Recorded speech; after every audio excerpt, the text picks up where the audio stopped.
Today we are diving headfirst into the void. Or, well, we're trying to if the servers would stop acting up, but seriously, World of Warcraft Midnight is upon us, and I've been playing an absolutely unhealthy amount of it. My sleep schedule is in ruins, my coffee machine is begging for mercy, but my soul is oddly satisfied. Blizzard is fully leaning into the second chapter of the Worldsoul Saga, and today we're going to do a definitive, undeniable, completely objective, highly subjective ranking of the new zones in Midnight. We're talking aesthetics, questing, music, and of course, how completely awful it feels to get ganked while trying to mine a single node. But before I even get to the countdown, I have to talk about something that isn't technically a new Midnight zone, but it completely stole the show for me, and that is the return to Arator and the Eastern Kingdoms. Look, I'll be completely honest with you guys, I've been playing World of Warcraft for 20 years, 2 decades. That is a marketing triumph for Blizzard right there, keeping me on the hook for that long.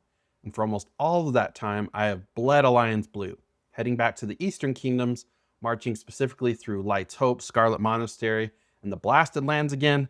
It was a nostalgic bomb of nuclear proportions. Blizzard knew exactly what they were doing here. From a pure storytelling and marketing perspective, weaponizing our childhood memories of questing through these areas and updating the unfolding narrative is brilliant. The story itself unfolds so beautifully that I actually stopped rushing to max level just to soak it in. If you're an old school player, this specific journey through the Eastern Kingdoms is going to hit you like a truck in the best way possible. Speaking of hitting you in the best way possible, we have to talk about the new capital hub, Silvermoon City. I'm just gonna say it, Silvermoon City is probably the best hub Blizzard has ever created, period. The only thing that even comes close is Stormwind, and even then, Silvermoon might have the edge now. They didn't just make a city, they made a place that actually feels lived in. It is so well laid out. You aren't running around in circles trying to find the tailoring trainer while accidentally falling off a cliff. Yeah, I'm looking at you, Dazar Allure, but beyond the layout, the approach to the city is just jaw-dropping. The aesthetic backdrop of the sunwell shining behind the city is epic, it feels grand, it feels like the stakes are as high as the story claims they are, and the music, top tier. The audio team at Blizzard absolutely cooked with the Silvermoon soundtrack. I've literally just parked my character by the bank, tabbed out to answer emails, and let the music play in the background. It is that good. All right, let's get into the actual rankings of the 4 main new zones. Starting off at the bottom, coming in dead last at number 4, Voidstorm. I don't know who hurt the developers who designed Voidstorm, but they decided to take it out on us. The zone really left a lot to be desired. Aesthetically, it feels muddy and confusing. The music is just kind of grating after a while, and the questing is an absolute slog.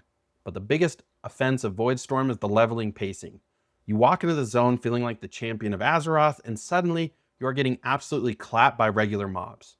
You feel incredibly underpowered compared to the progression in the other zones. It honestly reminds me of Area 52 from the Burning Crusade, but like a much worse version of it, Area 52 had charm. Voidstorm just has an endless barrage of purple and a respawn timer that is going to make you reconsider your life choices.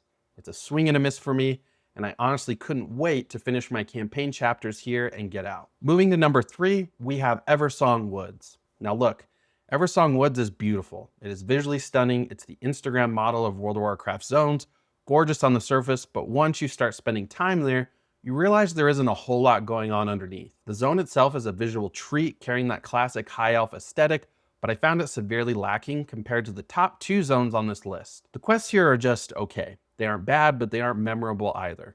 You go here, you kill 10 things, you collect 5 sparkly things, you return to the quest giver. It feels like very safe, standard MMO questing. I really feel like Blizzard could have done a bit more here. The environment is so rich with history that the quest should have matched that energy, but instead it just felt like a mandatory stepping stone to get to the better content. It's a good zone, but in an expansion this massive, good lands you in 3rd place. Coming in at a very, very close number 2, Zullean. Oh man, Zullean. They absolutely nailed this. If Everong Woods is the Instagram model, Zullean is the wildly interesting person you meet at a party who has a million crazy stories. The quests here are insanely rich. The callback to the Loas is handled with so much respect to the lore, and I absolutely love how seamlessly they integrated the Loa into the main narrative of the Midnight campaign. It doesn't feel tacked on, it feels deeply woven into the conflict. But what really sets Zullean apart is how alive the zone feels. It is so incredibly dense, there's always something to look at, some hidden detail, some rare elite patrolling the jungle.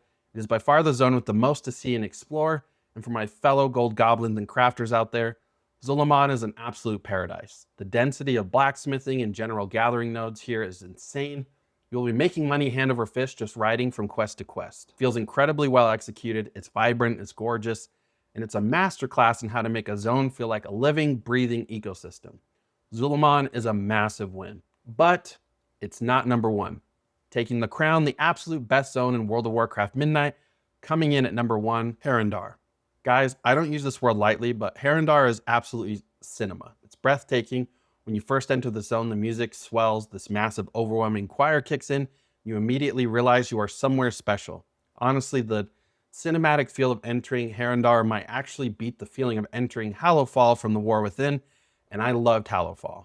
The art team went absolutely crazy here. The new character models are stunning. The enemy designs are terrifying but visually incredible. And the Herendar themselves, I love the look and feel of them. They fit perfectly into the lore. Their animations are smooth, and the entire aesthetic of the zone just screams high fantasy at its absolute peak. Every single quest hub, every valley, every skyline in Harandar is a screenshot waiting to happen. The story matches the visuals, the pacing is perfect, and you never hit that wall where you feel underpowered or bored. Harandar isn't just the best zone in Midnight. It might go down as one of the best zones Blizzard has ever made. It is that good. So there you have it, the definitive Kyler Ray ranking of the Midnight zones. Herendar takes the crown, Zullean brings the flavor and the gold, Everong Woods looks pretty, and Voidstorm, well, Voidstorm exists. But I want to hear from you guys. Am I completely off base here? Did any of you actually enjoy suffering through the pacing in Voidstorm? Are you as hyped about the Eastern Kingdom's nostalgia trip as I am? Let me know down in the comments below. I'm going to be covering a ton more Midnight content and general gaming news in the coming weeks. So if you haven't already, hit that subscribe button. It helps the channel out a ton and keeps you updated on all my ramblings. Until next time, take care of yourselves, watch your 6 in the Void, and I'll catch you guys in the next video. Peace.